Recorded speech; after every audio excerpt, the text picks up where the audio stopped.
जय हिंद दोस्तों।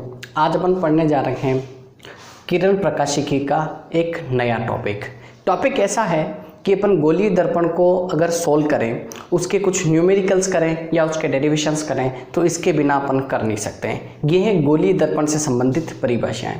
मतलब ये है कि गोलीय दर्पण को जानना है कि इसके अंदर क्या क्या होता है। सबसे पहली बात आती है कि गोलीय दर्पण ही किसे कहते हैं।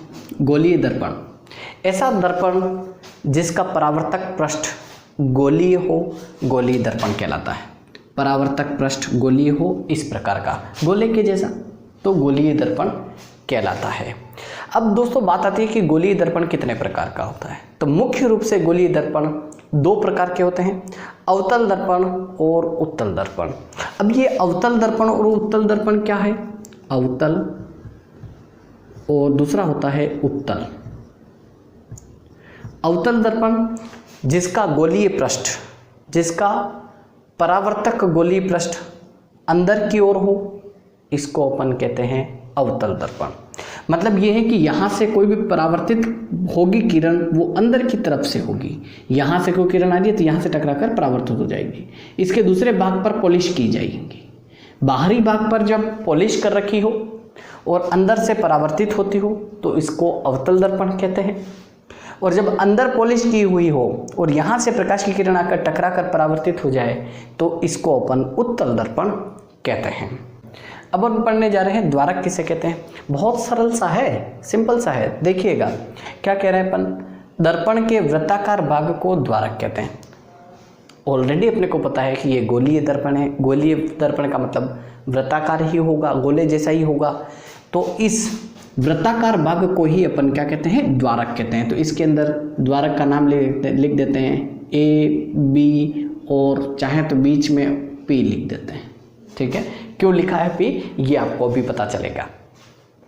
अब दूसरा बात आती है कि ध्रुव किसे कहते हैं। द्वारक के मध्य बिंदु को ध्रुव कहते हैं।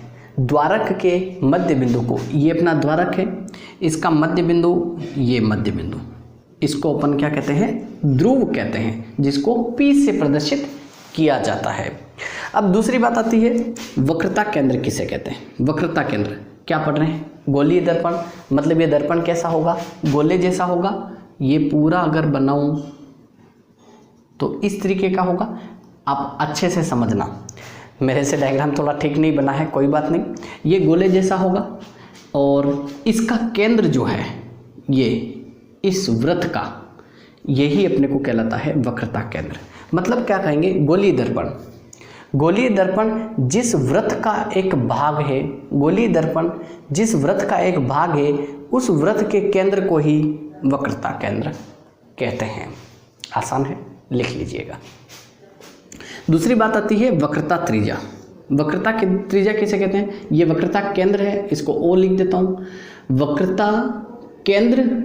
वक्रता केंद्र तथा ध्रुव को मिलाने वाली रेखा, वक्रता केंद्र तथा ध्रुव को मिलाने वाली रेखा वक्रता त्रिज्या कहलाती है। या फिर वक्रता केंद्र तथा ध्रुव के बीच की दूरी को वक्रता त्रिज्या कहते हैं।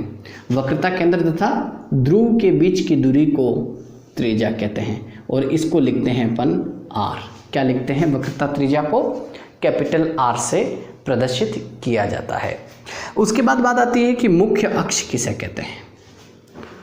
सेम है, वक्रता केंद्र तथा ध्रुव को मिलाने वाली रेखा मुख्य अक्ष कहलाती है। मिलाने वाली रेखा इससे इधर भी होती है और इधर भी होती है, इधर भी हो सकती है। तो ये पूरी रेखा क्या कहलाती है? अपना मुख्य अक्ष कहलाती है। उसके बाद मुख्य फोकस, बहुत इंपॉर्टेंट चीज़ है ये, इसके बारे में पता होना चाहिए। जब कोई प्रकाश किरण मुख्य अक्ष के समांतर आपतित होती है, जब कोई प्रकाश किरण मुख्य अक्ष के समांतर आपतित होती है, ये मुख्य अक्ष इसके समांतर ये रही, आपतित होती है, तो ये परावर्तित होने के बाद जिस बिंदु से होकर गुजरती है मुख्य अक्ष पर, उस बिंदु को फोकस कहते हैं। एक बार और ध्यान से समझिए। मुख्य अक्ष के समांतर आपतित प्रकाश किरण परावर्तन के बाद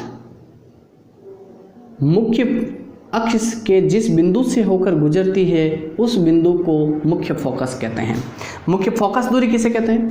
फोकस बिंदु फोकस बिंदु तथा ध्रुव के बीच की दूरी को फोकस दूरी कहते हैं। ध्यान रखना है, फोकस दूरी को स्मॉल f से प्रदर्शित किया जाता है। अगर आपको ये मोटे रूप से पता है, ये सब सारा पता है, तो आप इसके सारे के सारे क्वेश्चन कर पाएंगे, वो चाहे न्यूमेरिकल हो, वो चाहे डेरिवेशन हो। डेरिवेशन भी अपन करेंगे, आप देखिएगा। 9 नंबर का चैप्टर है, 9 में से 9 लाके रहेंगे। इसके ध्यान रखना है।